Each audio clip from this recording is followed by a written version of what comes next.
It's quite the understatement, if I ever heard one. CC, what was your biggest takeaway from this game? It's going to go from that second interview with Matt Ryan. They need to get back to Atlanta, and somehow there needs to be some type of connection between Matty Ice, Matt Ryan, the current MVP, last season MVP of the NFL, and Steve Sarkisian, the offensive coordinator. Because with basically the same talent, there seems to be a lack of communication, a lack of continuity, a lack of confidence. Like, they scored a touchdown late in this game, but, I mean, this offense not only struggled in this game, but if you watched them in the previous 5 or 6 games that they've struggled. So I see that as the biggest problem out of this game, because if Atlanta's defense, based on what New England, 6 games of giving up 300-yard passers, I mean, and all of those people aren't accomplished throwing the football, you would think if we hold them to 23, you know, if Dan Quinn comes in that game and says, if we hold them to 23,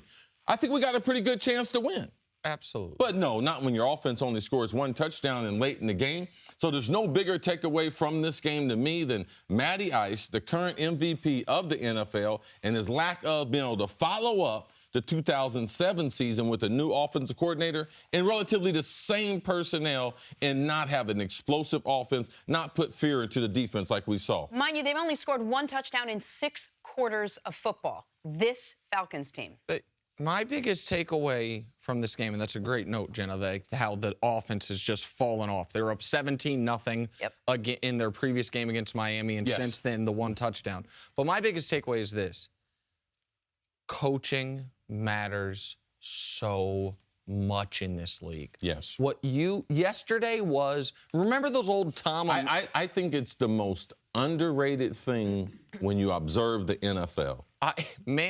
I am starting to come to your side of things, because what we saw yesterday, the talent between these two teams is not that drastically different. Right. Neither one of these teams has a bunch of elite defensive players. They got a few guys they really like. With the Patriots, their highest paid defensive player didn't play, by the way. And on offense, both of these teams have one, no doubt, Hall of Fame caliber talent, and one in Tom Brady and one in Julio Jones. And then some other nice pieces. Gronk's a really nice piece, but Matt Ryan's a nice piece. Yes. But the difference yesterday was Bill Belichick baited the Atlanta Falcons into doing exactly what he wanted them to do. It was, you joke with me about when I bring up Madden, but it was honestly what you sometimes see people do in Madden. Like, I am so scared of you passing, I am going to make it so attractive for you to run, you feel like I've got to run.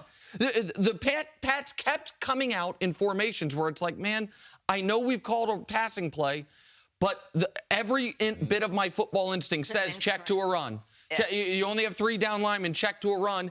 And the Patriots clearly believed, we will let you get 4 or 5 yards a run as long as you're not killing us with big plays down the field. Right. You're not doing what the Falcons did last year. And then once we get to the red zone, and all of a sudden running is harder and the passing is harder because there's less ground to cover, we're going to beat you. The Falcons did exactly what the Patriots wanted them to do, and that's coaching, plain and simple. You know, for 7 weeks we have sat here and we kept saying, and you led this, which is, which Matt Ryan is this? Which Falcons offense is this? Which Falcons team is this? Is this the team that made it to the Super Bowl, or is this the team that lost to the Super Bowl? And yesterday we had a good sense. You know, they're a decent team. You call them an average or above average team, maybe at best, going up against the Patriots, who are clearly not playing their best football. They look kind of mediocre. I mean, they just look like this is the team. Like, this is the team we're getting. Maybe they're not the team that made it to the Super Bowl last year. Well, no, they're definitely not the team that made it to the Super Bowl. I mean, but their style. Their style has totally changed. Like, they don't have an MO right now. They're not a running team. They're not a throwing team. They can't be a defensive dominant team. They're an undersized defense that moves around the field very quick, but you know, you have to realize, I mean, they have a new offensive coordinator and a new defensive coordinator. I'm satisfied with the defense, because if the defense continues to play that way, but this defense was only supposed to be on the field with one of the top 5 offenses. And Matty Ryan was supposed to be one of the top 5 quarterbacks.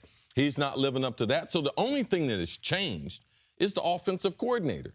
the terminology, even though they've said that they've kept the same system that Kyle Shanahan kept, the play calling, and earlier in the season he was on the sideline. The last couple games he's been up in the booth. So there's a disconnect there between their star player, their quarterback, and their offensive coordinator. And I don't want to just put this on the offensive coordinator because the head coach coached like he was panicked. And the end of the first half was, I'm not going to call it coaching malpractice, but there would be a few, people would be looking into a few lawsuits. If people, at the end of the first half, you have held the Patriots to 10 points. Your defense has played well. Your offense has not got it going.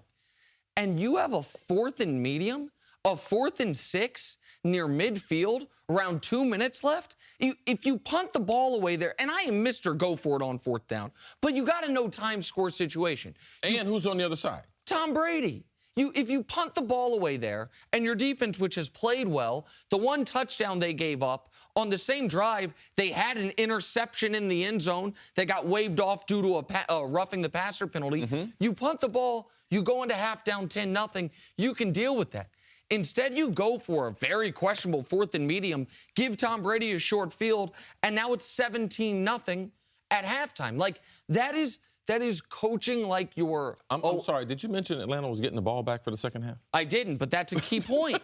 Right, that's an even better point, CC. Yes. You're getting the ball back down 10-0. You're fine. And you go for it in that spot. You give the Pats a short field where they're guaranteed to get at least 3. They ended up getting 7. But also it goes to show, because typically when coaches do that, there's a theme through the week. We've seen it with Belichick when he was facing Peyton Manning. They're going to score a lot of points. Don't think we can stop them. What we're going to do as a team, we're going to take some more chances. We're going to go for it on 4th down more.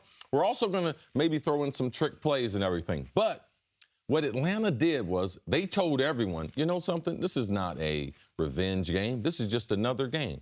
But they went into the game like it was almost like they were trying to make up for the Super Bowl 25-point lead that they had that they end up losing. Well, Cece, you mentioned when we were talking about this before the show, they went for 2 4th downs in the first half. The first one is part of the game plan. Like yes. So what? Tell the audience what you told me. What Dan Quinn is saying through the week and why that first one makes sense in the first quarter. You start off on Wednesday when they install. All right. Not only do they go over the personnel, but they go over. Listen, this is going to be our philosophy. All right. They've already lost a couple games. All right. I don't believe their defense is really good. Tom Brady's hard to stop as a quarterback.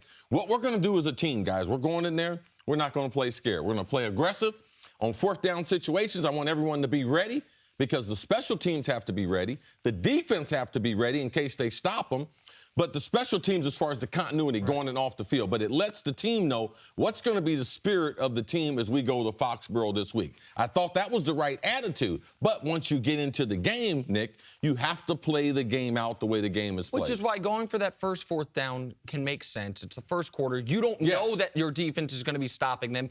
But at the end of the first half, just giving them free points, it makes no sense at all. And as we continue to discuss this throughout the morning, we'll look at the other side of it, which is the Patriots, and whether this has restored your faith in the Patriots having that potential 12-4 season that we all predicted they were going to have. Thanks for watching. Subscribe here to get the latest from the show. Also, be sure to check out more of the best clips from First Things First, or go watch a few segments from our other shows on FS1.